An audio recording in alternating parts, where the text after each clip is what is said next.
प्रभु यीशु मसीह के नाम से मैं आप सबको प्रणाम करता हूँ। इस पुराने साल 220 अब बीत गया और हम नया साल 221 में जाने वाले हैं। इसके लिए आज मैं आपसे इस नया वर्ष का संकल्पों के बारे में, रेजोल्यूशंस ऑफ द ईयर 2021 के बारे में आपके बीच बोलना चाहता हूँ। इसे आरंभ करने के लिए पहले हम अपने सिर झुककर हमारे आंखें बंद करके प्रार्थना में जाएंगे। प्रभु परमेश्वर पिताजी, हम आपका धन्यवाद देते हैं। इस 220 साल में आप हमारे साथ रहते, हमको सुरक्षित रखा और हम इस नया साल में जाने वाले हैं। इस नया साल भी हमको आशीषित होना चाहिए। आज हम आपके वचन को सुनने के लिए तैयार हो गए हैं। हमारे बीच आपका पवित्र आत्मा हमको इस वचन के द्वारा बोलना चाहिए। इस वचन को सुनने वाले सब आशीषित होना चाहिए। प्रभु यीशु मसीह के नाम से आमीन। आज हम इस पुराने साल 220 के अंतिम घंटों में आ गए और नया साल 221 में जाने वाले हैं। जब हम नया साल को में जाते हैं तो बहुत सारा संकल्प लेते हैं। संकल्प क्या होता है? रेजोल्यूशंस, अंग्रेजी में रेजोल्यूशंस कहते हैं। हम इस संकल्प करने से हम नया साल में ऐसे रहेंगे, नया साल में इसे छोड़ देंगे, ऐसे कहकर हम नया नया संकल्प लेते हैं। ये संकल्प लेना बहुत ही आसानी काम है। संकल्प लेना या शपथ लेना, रेजोल्यूशंस, डिसीशंस करना, ये सब बहुत आसान काम है। मगर उस संकल्प में टिक रहना, उस संकल्प को इस साल के अंत में, इस 21वां साल के अंत में इस संकल्प को क्या हम पालन किया, उसका हम उसके अनुसार उसमें टिका रहा, इसे हम देखना है। इसे संकल्प लेना तो बहुत आसानी काम है। इसके लिए मैं आपको एक जोक बोलना चाहता हूँ। मेरे कमरे में जब मैं कॉलेज में पढ़ता था, मेरे साथ एक ब्राह्मण लड़का रहता था। हम दोनों सिगरेट पीने का आदत कहते। तो इस एक नया वर्ष आ गया। उस न्यू ईयर का अगला रात को, दिसंबर 31 को, उसने बोला मैं इस नया वर्ष से सिगरेट नहीं पीऊँगा। ऐसे कहकर वो जब दिसंबर 31 रात को 12 बजे आ गया तो कहता नया वर्ष हो गया, मैं अब सिगरेट पीना छोड़ दिया। ऐसे कहकर उधर बैठा रहता था। तो हम और लड़के उधर सिगरेट पीकर उसका सामने दुआ करते रहते, उस धूम्रपान करते। उधर बहुत ही स्मोक हो गया। तो इसको आधा घंटा हो गया। इसके अंदर सब लोग सिगरेट पीते हैं। मैं भी इसको कैसे छोड़ दिया, मैं गलत संकल्प ले गया, ऐसे उसके मन में आ गया। तो आधा घंटा ही हो गया। तो उसने हमसे पूछा क्या मुझे सिगरेट देंगे? तो हम उसको दिया। तो कैसे, इससे क्या मालूम पड़ता है? संकल्प लेना है तो बहुत 30 साल के पहले की बात है। अब तो हम तो इस परमेश्वर के अंदर आ गए, हम उस आदतों को छोड़ दिया। मगर इस आदतों को, इस धूम्रपान करने वाले, इस मधु पीने वाले, ये सब नया साल में संकल्प लेते हैं। आज से मैं इसे छोड़ दिया। इस नया साल जनवरी 1 को इस धूम्रपान करना, सिगरेट पीना छोड़ दिया, इस शराब पीना छोड़ दिया, वैसे वो संकल्प लेते हैं, मगर उनके अंदर इसमें टिका नहीं सकते। उस संकल्प में वो आदि में ही उसको छोड़ देते हैं। वैसा नहीं होना चाहिए। अगर हम एक संकल्प लेते हैं, तो कोई शपथ लेते हैं, तो हमको अंत तक उसको पालन करना चाहिए। इसके लिए मैं आज आपको इस संकल्प के बारे में, इस नया वर्ष के संकल्प के बारे में, the resolutions of the new year के बारे में मैं आपसे इस वचन से, बाइबल से आपसे बोलना चाहता हूँ। इसके लिए पहले हमको इस नया साल के बारे में हमको जानकारी होना चाहिए। कैसे जानकारी होगा? नया साल तो अभी तक नहीं आया, अब तो एक दिन बाकी है, और नया साल के बारे में कैसे जानकारी होगा? जानकारी जरूर हो सकता है। कैसे हो सकता है? ऐसा अगले साल को हम देखना है और इस बाइबल को पढ़ना है, बाइबल में क्या लिखा है, और इस अगले साल यानी कि इस 20वीं साल, इस 220 में क्या हुआ उसे देखते हैं, और उसके बाद हम बाइबल को देखते हैं, तो हमको अच्छी तरह मालूम होगा कि इस 21वां साल, 221वां साल कैसे होगा। ऐसे हमको जानकारी हो सकता है। कैसे? इस 220 के बारे में हम जानते हैं, ये तो बहुत ही कठिन वर्ष हुआ है। इसमें बहुत से हमको डराने वाले, भयभीत करने वाले, भयानक खतरनाक वर्ष हुआ था। इस बाइबल को में लिखा है, इस अंतिम सालों मीन्स हमारा प्रभु यीशु मसीह के पुनरागमन, second coming of the Lord Jesus Christ, इसके निकट हो रहा है और साल बीत रहे हैं। एक 20वां साल बीत गया, 21वां साल आ गया, तो ऐसे ही साल बीतते वर्षों को बीतते हम अंतिम वर्षों में आ रहे हैं। इसलिए इस अंतिम वर्षों में इस दुनिया में क्या होगा, इसके बारे में हमको इस बाइबल से जानकारी लेना चाहिए। इस अंतिम दिनों में क्या होगा?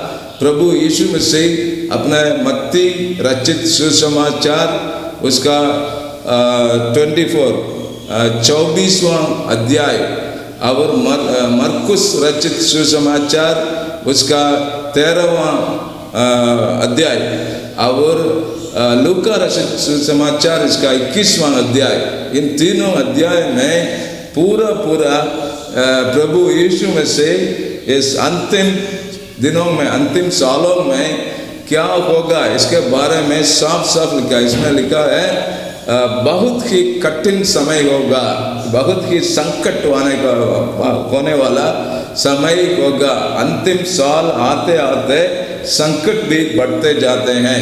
इसलिए हमको अच्छी तरह हम जान सकते हैं कि अगला साल भी बहुत ही संकट देने वाला, इस अगले साल भी हमारे लिए बहुत ही खतरनाक, हमारे मीन्स दुनिया के लिए बहुत ही खतरनाक होगा।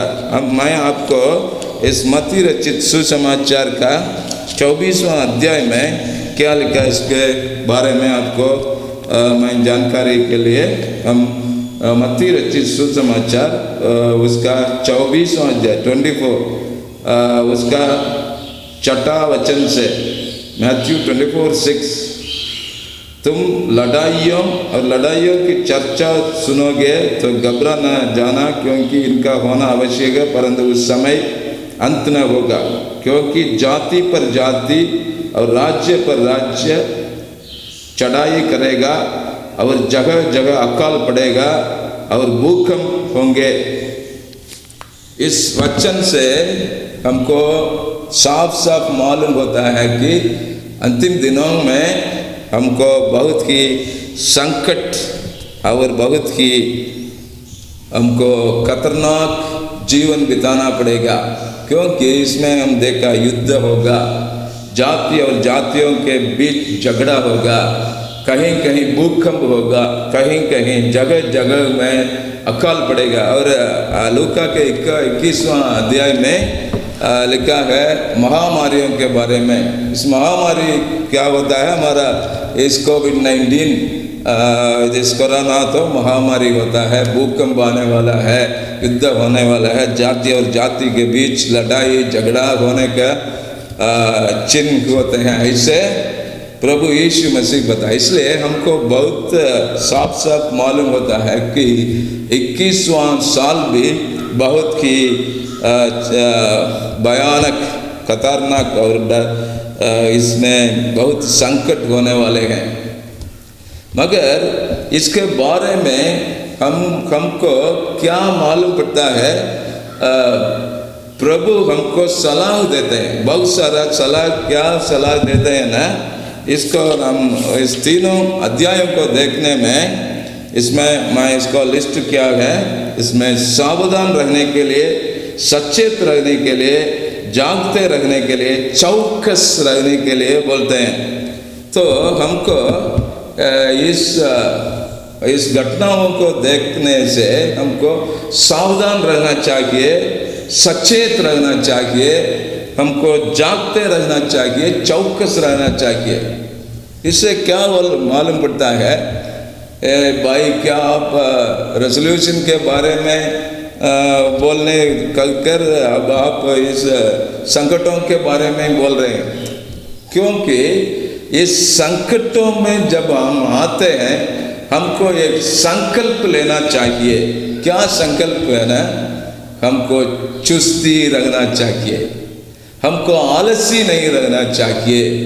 ये सावधान रहना, ये सचेत रहना, ये जागते रहना, ये चौकस रहना, ये ऐसे रहने के लिए हमको चुस्ती रहना चाहिए, हमको आलसी को छोड़ देना चाहिए, हमको इस आलसी को छोड़कर चुस्ती रखने का, चुस्ती जीवन बिताने का संकल्प लेना चाहिए। ये ही हमारे आज का संकल्प होना चाहिए।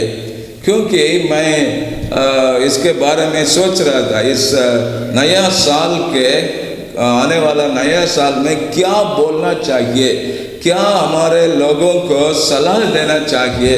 ऐसे मैं सोचते रहने समय मेरे दिमाग में ऐसा एक विचार को पवित्र आत्मा दिया कि हम लोगों को चुस्ती रहना चाहिए।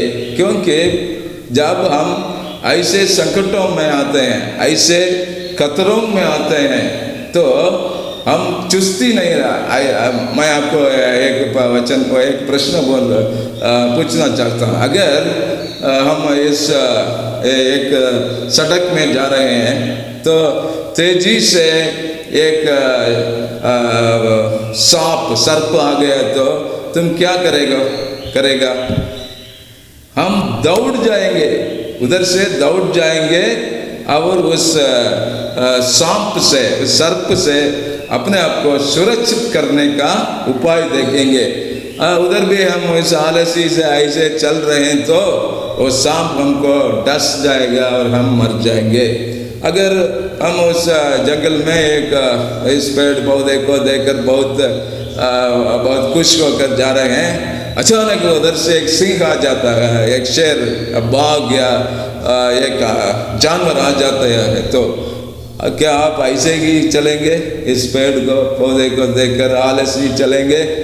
दौड़ कर जाएंगे, चुस्ती आ जाएगा हमारे अंदर में, एक इस भागने का हम उत्सुक हो जाते हैं और भाग जाते हैं, अपने आप को सुरक्षित कर सकते हैं। ऐसे ही इस अगले साल में, इस 21वां साल में बहुत से संकट आ रहे हैं। इस संकट में बचने के लिए, इस संकट से सुरक्षित करने के लिए हमको चुस्ती रहना चाहिए।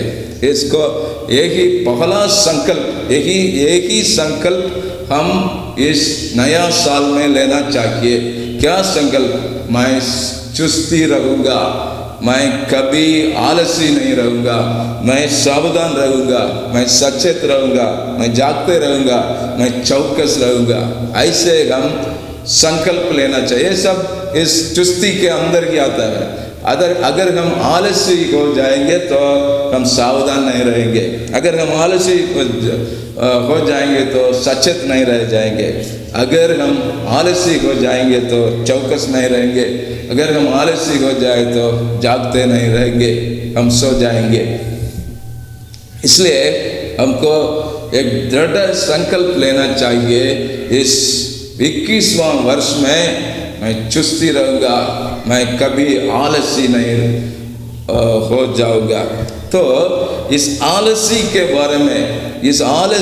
बारे में हमारा इस बाइबल क्या कहता है, इसके बारे में हमको इस नीति वचन नाम के पुस्तक, उस पुस्तक में इस आलसी लोगों के बारे में बहुत ही वचन लिखा है।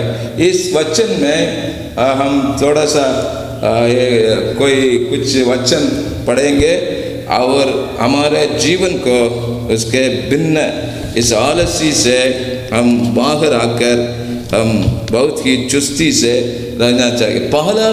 पहले इस आलसी लोग को एक सलाह लिखा है। इसका हम नीति वचन का 6ठा अध्याय, इसका 6ठा वचन में हम देखते हैं। नीति वचन chapter 6, that is Proverbs chapter 6 verse 6। हे आलसी, चींटियों के पास जा, उनके काम पर ध्यान दे और बुद्धिमान हो। हे आलसी, चींटियों के पास जा। इस वचन में क्या लिखा है? हे आलसी, तुम चींटियों के पास जा और बुद्धिमान हो जाओ।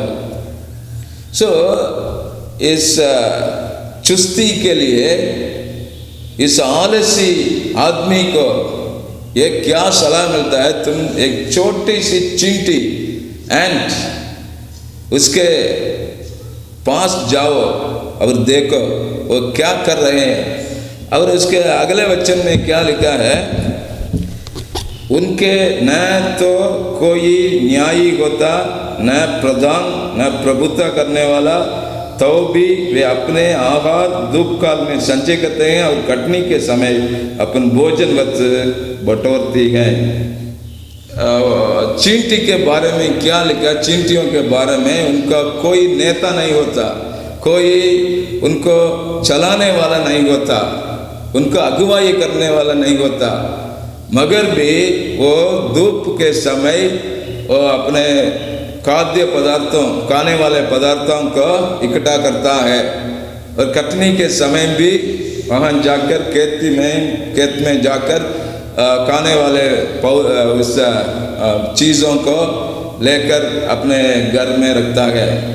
तो कभी हम इस चींटी को ऐसे रखकर हम कभी नहीं देखे, सोते नहीं हम उनको देख सकते हैं।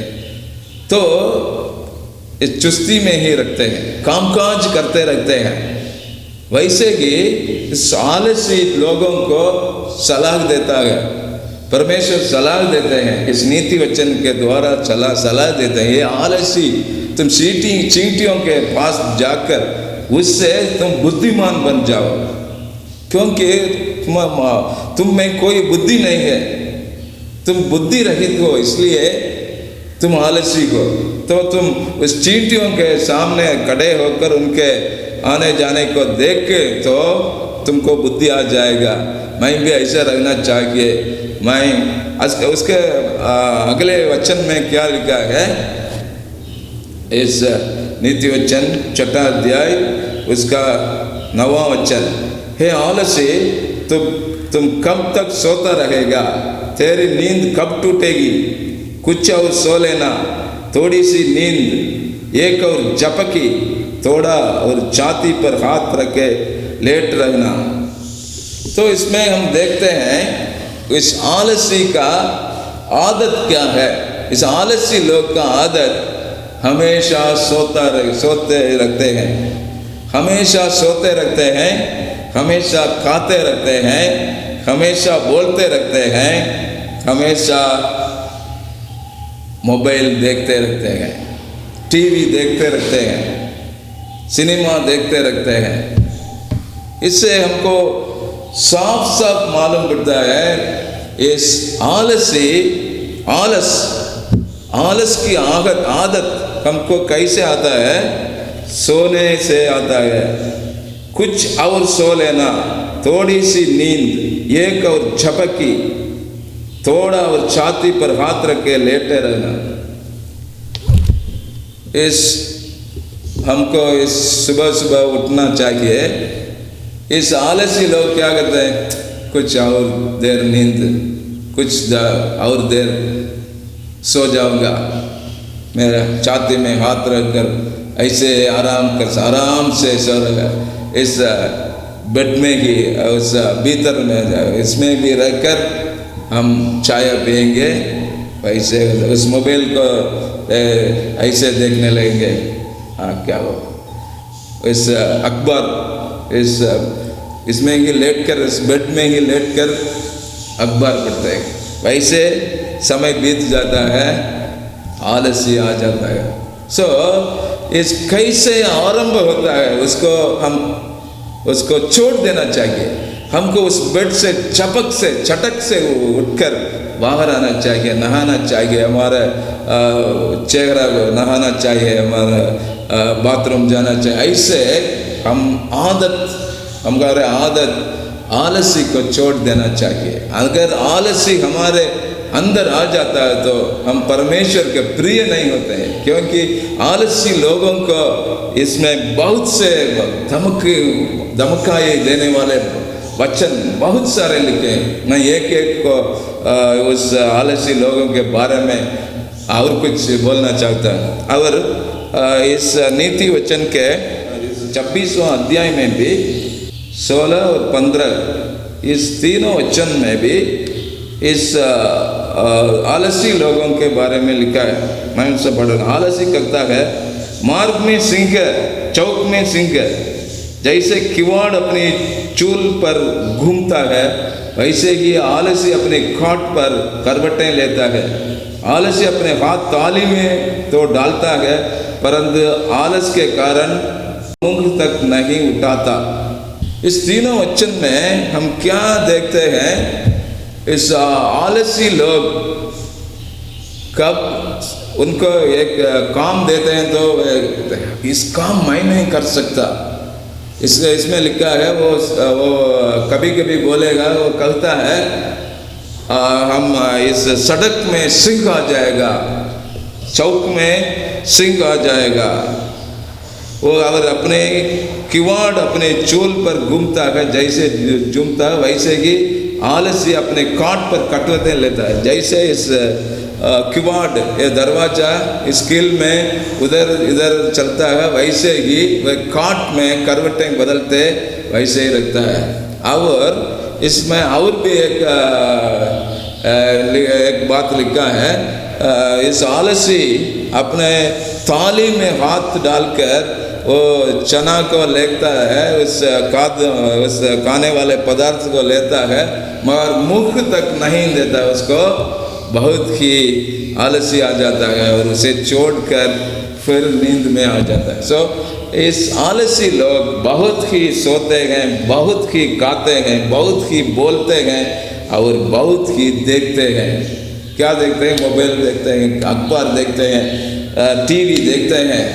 ये सब कार्यों में वे अपने समय बीत कर फिर अपने जीवन को बर्बाद करते हैं। और नीति वचन के 24वां अध्याय और उसका 30वां वचन से मैं पढ़ता हूँ।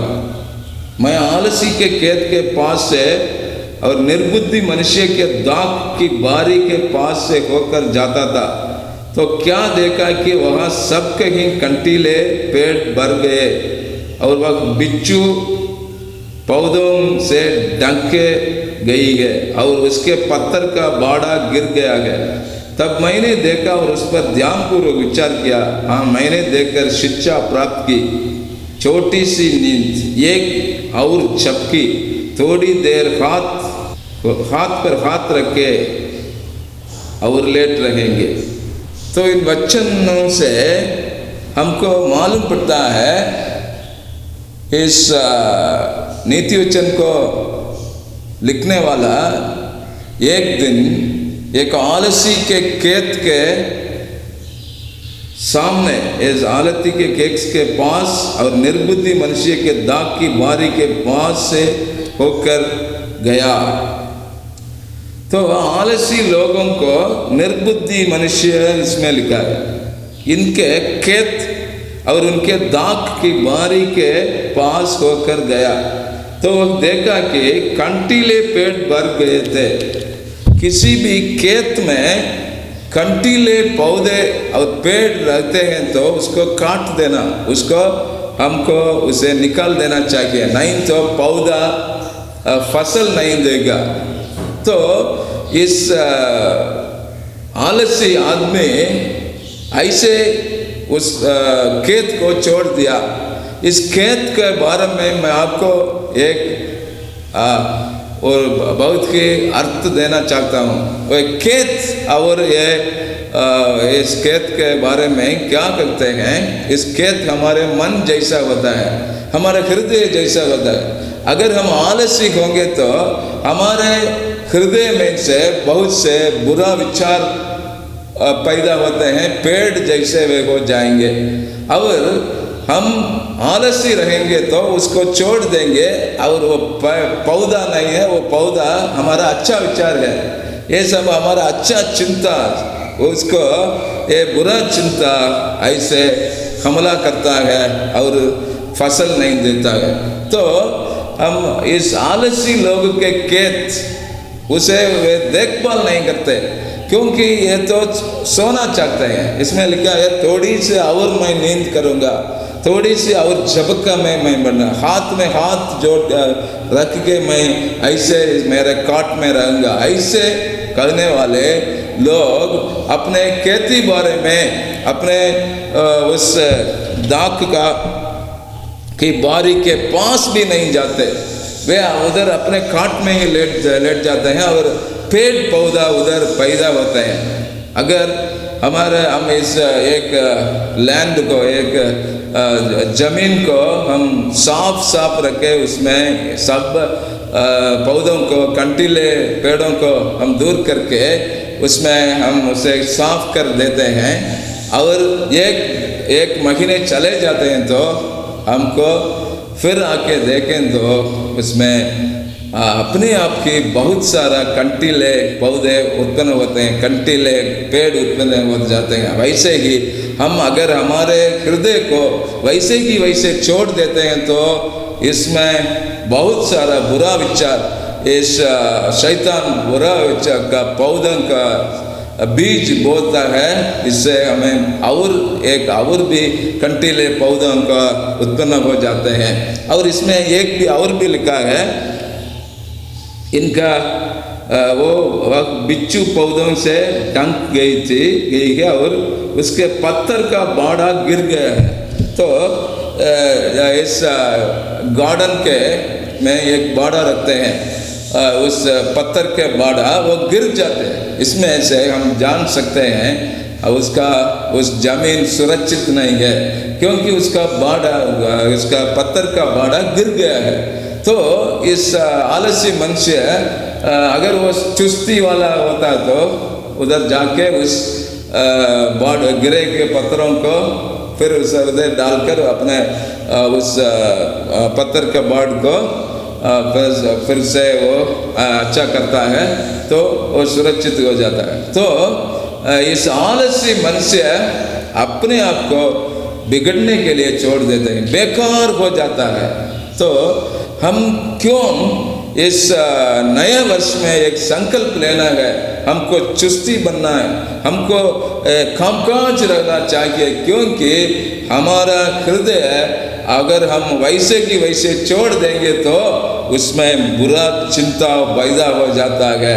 इधर इससे शैतान ये बहुत आसानी से हमारे अंदर आ जाता है। इसलिए हमको इस नया वर्ष में आलसी छोड़कर हमको सावधान रहना चाहिए, हमको सचेत रहना चाहिए, क्योंकि हम एक संकट भरे एक नया साल में आ रहे हैं। हमको घेर रहा है, हमको आपत्तियां संकटों खेल घेर रहा है। मैं पहले कहा ना, इसलिए हम जब एक जंगल में जाते हैं तो एक जानवर आता है तो हमको सुरक्षित रखने के लिए हमको सचेत रहना चाहिए, हमको चुस्ती से भाग देना चाहिए, भाग कर हम अपने आप को सुरक्षित रहना चाहिए। इसमें इस बाइबल में कई जगहों में लिखा है हम इस शैतान के कब्जे में रखते हैं सारे दुनिया। हम अपने आप को सुरक्षित रखना चाहिए। अगर हम आलसी हो जाते हैं तो इस संकटों के बारे में हम फंस जाएंगे और हमारा जीवन बर्बाद हो जाएगा। मैं इस भाषण को ख़त्म करने के पहले हमको इस जापान के एक नए तरीके के बारे में मैं आपको बोलना चाहता है। कई आलसी आदमी को चुस्ती में लाने के लिए वे क्या करेंगे तो उसको एक कमरे में डाल देते हैं और कछुआ नाम इसको उधर में उनके अंदर वे डाल देते हैं। तो क्या होता है, उस कछुआ उसको स्कॉर्पियन, मैं उसका हिंदी शब्द भूल गया, स्कॉर्पियन, इसको उधर वे डाल देते हैं। तो उस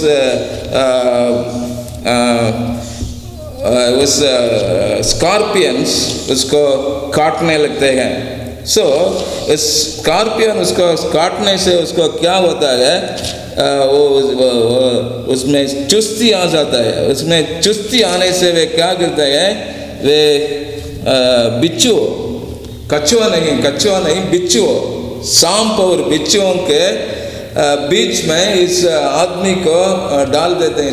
इस बिच्छुओं से काटने लगते हैं तो वो चुस्ती में आकर उसके अंदर चुस्ती आ जाता है और उसे बाहर लेकर उसको किसी भी काम दे, वो बहुत ही आसानी से, बहुत सी उत्साह से वह काम करेगा।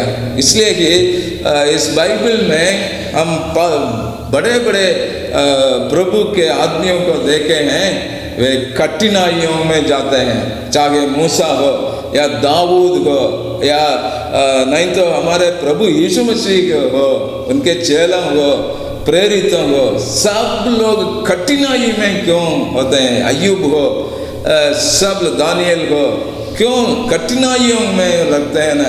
इस कठिनाई में जाने से उनमें चुस्ती आ जाता है।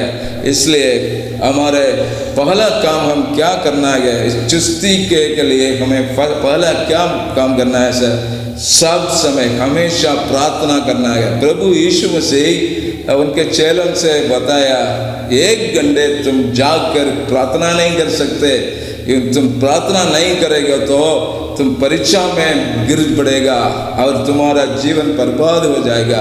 तो हम इस नए साल में एक संकल्प लेना चाहिए।